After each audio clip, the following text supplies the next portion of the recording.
Hey, are you done typing your essay? That's pretty cool. So now we're going to talk about the rubric.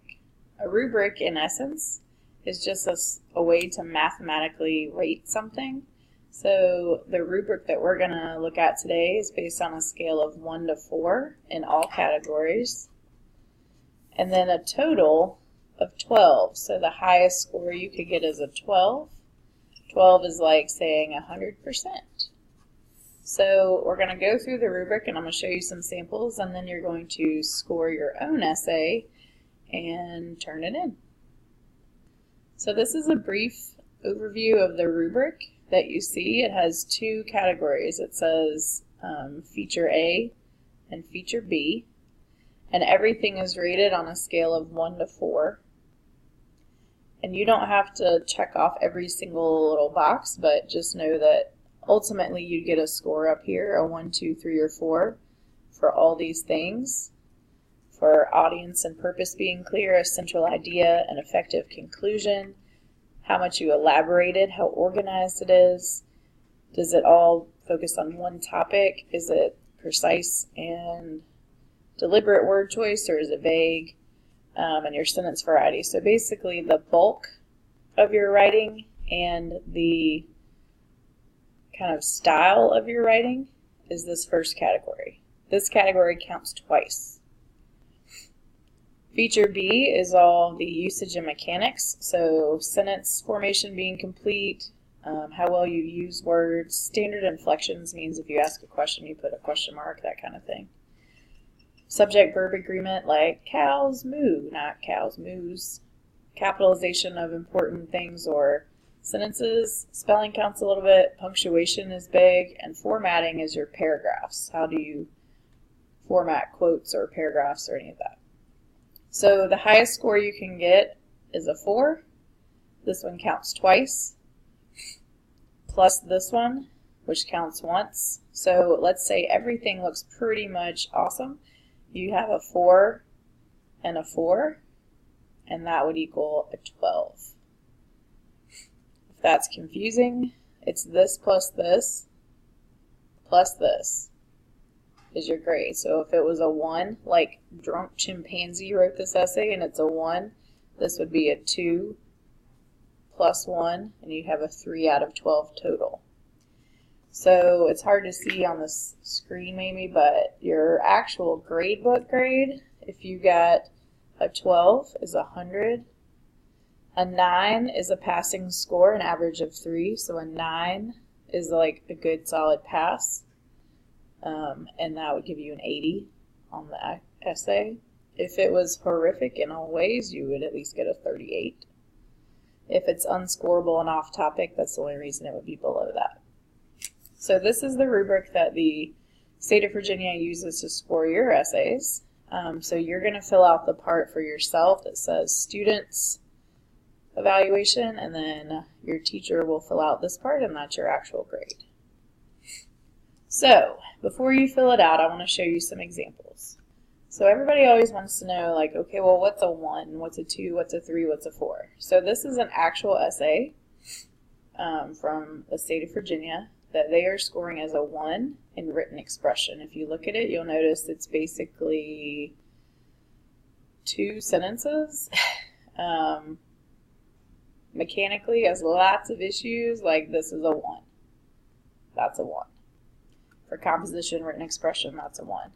For composition written expression, this one is a 2, and it's a little longer, but it's not much elaborated. You can pause and read it at your leisure. It basically has like 3 or 4 sentence paragraphs and is not very elaborated. So that's a 2, and that would not pass.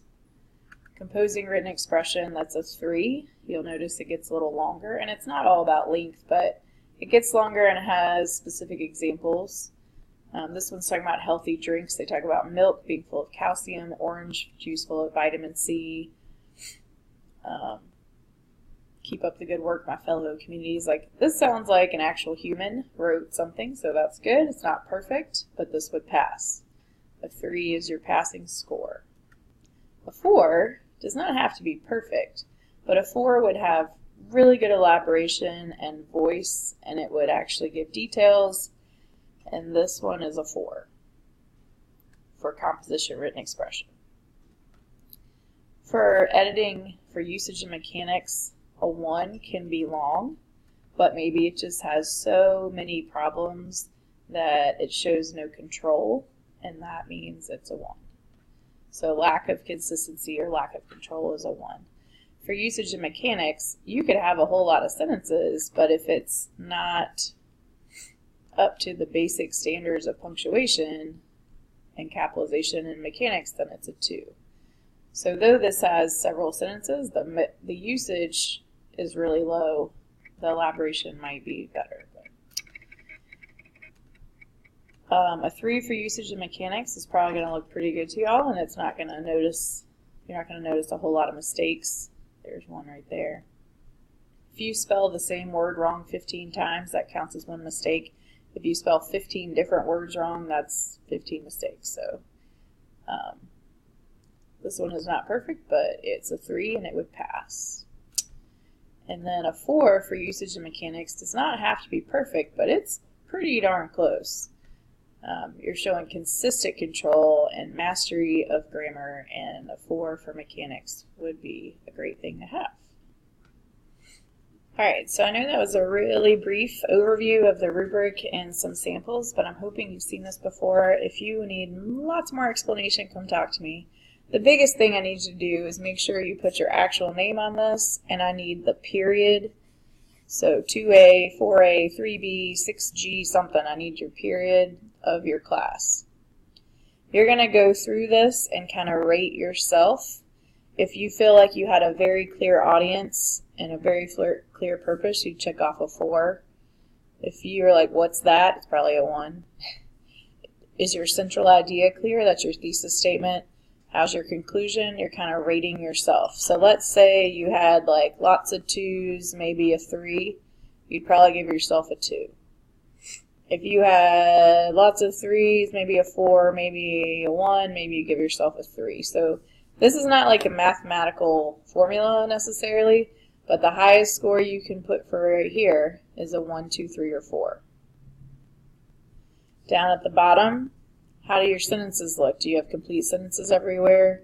Do you have capital letters beginning of sentences and proper nouns and all that stuff? And you're kind of rating yourself. And you're going to give yourself an overall 1, 2, 3, or 4. Okay? At that point, that's all you need to do, but I'm going to show you what the actual score would be, and we'll see kind of how you compare. If you were turning this in, knowing full well that you're giving yourself 1s and everything, it might be wise to go back and revise. Hey, that rhymes. So, this right here gets stapled to your essay. You're going to print out your essay. You're going to staple this to it, and you're going to turn it in. If you're turning it in on Google Classroom, then you are still going to turn this rubric in to me, and that's how I'll know to grade your essay.